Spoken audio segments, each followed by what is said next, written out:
First book review, kind of nervous. I'm such a dweeb because most people are like, first date, kind of nervous. Here I go. First book review, kind of nervous. Man, this is my life. Welcome to my channel. First things first, I just want to say Millie's the GOAT. Sis is the greatest of all time. I almost slept on my way over here. Oh my God. Hi, it's me, Essence from YouTube. Guys, I'm so excited for this video. I wanted to do a book review for the longest time, and I'm not even gonna keep you holding. Let's just get into it. Let's go. So today I will be doing a book review on Behind Closed Doors by B.A. Paris. I wrote some notes down, so I have an idea what to talk to you guys about, because this is my first book review. So first I'm going to talk to you guys about the cover. So I think this is such a cool cover. It's basically just a door and behind closed doors. And what drew me to this book, as an author, for those of you who don't know, I have written books. I'm very fascinated by what attracts me to a book, what makes me want to get it. And it's usually the cover. That's the first thing you see. And so it's basically just a door, and it's sort of damaged and brutal. I just think it's really cool and captivating. And at first, when I was trying to figure out what to talk to you guys about, I wasn't sure if I was going to talk about the cover, because there's that whole judging a book by its cover stereotype thing. And then I put some thought into it. I was like, why do people judge books by their cover? And that's when the thought occurred to me. This is my thought, I think one of the reasons why people judge books by their cover is because people judge people based off of the cover of the book they're reading. So hear me out, let me explain. So say Susie's sitting there, right? She's sitting there, she's reading Behind Closed Doors, and let's say Jim walks past Susie and he sees her reading this. He sees her reading. First thing he's gonna do is lick the cover of the book she's reading. And then he's gonna go, ooh, she's reading that?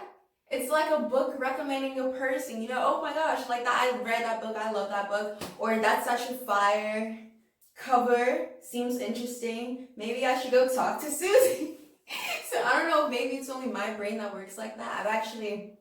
One of my friends, we became friends because she saw me reading, and she saw the cover of the book I was reading, and she was like, oh, what's that about? That looks interesting. So that's one of my theories as to why people judge books by their cover. Literally, not figuratively, because when it comes to appearance and all that stuff, that's a completely different story. We're getting off topic. But anyway, I'm going to be giving you guys a quick summary of the book. So the book basically follows a woman named Grace. Grace has a younger sister. Her name is Millie, and she has Down syndrome. So Grace is very, very loving. She loves her sister very much, and it shows a lot through what she does. Her relationship with her parents, I think, is an important aspect of the book, because it shows why certain things couldn't be done or certain actions could take place, because her parents aren't the best. Her parents actually didn't want kids, but Grace sort of came along and they said, sure. And then 17 years later, Millie came along, because there's a 17-year age gap between Millie and Grace. Millie came along as well, and at first her parents weren't sure if they were going to have her, but Grace really wanted a younger sister, so she convinced them otherwise. And when Millie ended up having special needs, her parents sort of just weren't for it at all, and they really backed off, and Grace took on the parenting role. She really wanted to be a part of this little girl's life. So Grace is very devoted to Millie, first and foremost, and basically Grace has this fear of never being loved in the beginning and never really being appreciated, because all the men that have entered her life don't necessarily understand the dynamic that Millie brings to it. Because right now Millie's in school, she's in a private school, and she's 17. Once she graduates, Millie's 17 now. So once Millie graduates, the plan is for her to come live with Grace. And Grace has this fear that no guy is going to be accepting of her relationship with her sister and what that requires of her. So she's already sort of insecure and just doubtful in life and her love and that whole sort of thing. So then one day, as it always happens in a book or a movie, he comes along, the guy comes along. Jack is this perfect, handsome, kind, caring, considerate guy, and he just he swoons her, he sweeps her off her feet, and he really comes into her life at a time when she thinks she is never going to be loved, and then he offers her that, and then it's just like, it's perfect, like it's everything she's ever asked for. And so everything is going great, everything is absolutely amazing. They have good chemistry, and then they get married. And they get married pretty soon. They know each other for a couple months, then they get married, you know, they do their thing. And then, I don't know, Jack changes. And so it's almost like, you know, in the movies when, what's the word I'm looking for? You know, in the movies when a shapeshifter shifts into a different body or character or whatever the case may be, it's very dramatic, and it's like they're shedding their skin, and you're seeing all these dramatic changes happen, and it's very just dramatic. I think that's the best way I can describe it. And so that's sort of what Jack does once Grace and he get. So unfortunately, I ran out of storage. I just had to delete some stuff off my phone, but it's okay. We're gonna pick up where we left off, and yeah, let's do that. So right after they get married, Jack changes, sort of like a shapeshifter, and his true intentions are revealed. Grace is really put in a position where she is stuck, because before they were married, before everything went to hell, Grace, she gave up her job for this man. She moved in with him.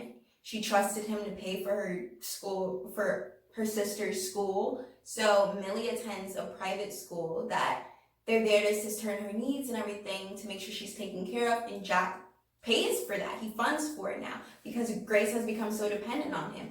He has some pull because he's this big lawyer known for defending abused wives from their husbands, and he gets so much respect for this. He gets so much praise from the public, and so he's got clout, and people are going to trust his word. And it's unfortunate for Grace because his word is a lie. It's false. So basically throughout the book, Grace is just on this journey of trying to figure out how to get out of this marriage, how to get out of this relationship, and she's really just stuck. And you know what, when I first read this book, I'm like, okay, why didn't she just do this? Why didn't she just ask the guy across the street for help? Why didn't she just tell someone that this is what was going on? But I like the way the author tells this story. She has an interesting way of doing it, because each chapter alternates between past and present. So in the present, you'll be like, okay, why doesn't she talk to the guy across the street or tell the waiter what's going on, get some help? And then the next chapter will be past. And it'll be like an example of when she tried to do that, when she ran across the street to the cop and asked him for help, and what he did. And it never ends well in Grace's favor. And so she really is put in a position where it's like, dang, sis, I don't know what you're supposed to do. And it's a really interesting book. And throughout the story, like I said, we're just trying to figure out, what is she going to do? How is she going to get out of it? Is she going to get out of it? And the ending of the book, I'm not going to spoil this for you guys, I swear. Well, I'm trying not to. We'll see. But at the ending of the book, I was happy with the ending. It brought me some content, and I ran out of storage again. So we're gonna try this one last time. Hopefully that won't happen again. I keep losing footage, guys, but you know what? It's okay. We're pushing through it, we're powering through it, and we're getting right back on track. So I was talking about the ending. It brought me some content. There's a special kind of satisfaction that comes with the ending of a book, just closing it and finishing it. It feels like closing a chapter of your life. And I was satisfied. I was content with the ending of this book. And so I did want to talk to you guys about something. One of my favorite scenes in the book is this woman, Esther.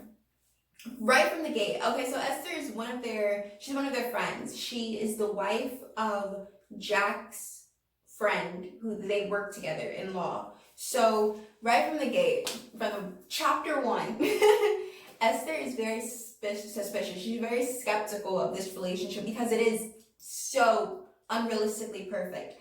And so she will always ask Grace like probing questions and just sort of poke the bear a little bit. Like, you guys aren't real. So one of my favorite scenes in the book is one day Grace has lunch with Grace. I said Grace has lunch with Grace. Grace has lunch with Esther. Of course, Jack is there. One thing you're going to notice about this book, everywhere Grace goes, Jack goes. But anyway, as they're at lunch, Grace and Esther, they're talking, and Esther tells Grace about this book she's been reading, and she wants Grace to read it too. And she recommends it to her. She drops it off at the house for her the following day. And I would love to ask the author this, but there's something that happens with this book, and I just want to know, was it Grace? Wait, no. I just want to know, was it Esther or was it Jack? It's something very interesting, and it's like that part in the movie where the music starts picking up and you're like, okay, what's about to happen? What's about to happen? And I want to ask the author, was it Esther or Jack? So I really enjoyed that part of the book. And throughout the story, man, Jack is playing all these different mind games on Grace to the point where you, the reader, you don't even know to trust yourself. Like, did he did it, or did she do it, or what did it? And so, yeah, it's pretty interesting. And so, finally, I think the final question, would I recommend this book? Yes, I would. I think it was a good read. It was a quick read. It took me about 2 weeks, and I was reading it inconsistently. But you know what? I did enjoy it. I did. And there are certain parts of the story that's just like, you really want to know what happens next, especially this one chapter between Millie and Grace. There's something that happens that changes the course of the story, and Millie's the GOAT. That's all I have to say. And so, yes, I would most definitely recommend this book. What would I rate it on a scale of 1 to 10? 1 being, it sucked, don't read this book, and 10 being, I loved it. You gotta read this book. Go get it right now. Check it out. This book was fire. It was dope. It was amazing. Check it out. So I will rate this book a 7.5. And the reason I say that is because if someone asked me about Behind Closed Doors, I'd be like, oh yeah, it was a good book. Check it out. I liked it. Versus if someone asked me about, I don't know, a book that was a 10, I'd be like, oh yeah, get that book. Did you see what Grace did? I love that scene. Oh my gosh, that was my favorite part, yada, yada, yada. So the energy is different. But don't let this video dictate whether or not you decide to read this book. Obviously, something led you to want to check it out or just find out more about it or hear about it. So I would definitely recommend Behind Closed Doors. It was a good read. And yeah, this is all just my opinion. But yeah, I did enjoy this book. And I think that's it. With all that being said, oh wait, another thing, if you guys enjoy videos like this and we want to see more book reviews, comment down below, let me know. But yeah, with all that being said, thank you so much for watching. Please do not forget to like, comment, subscribe, all that good stuff you already know, and I'll see you in my next video. Bye!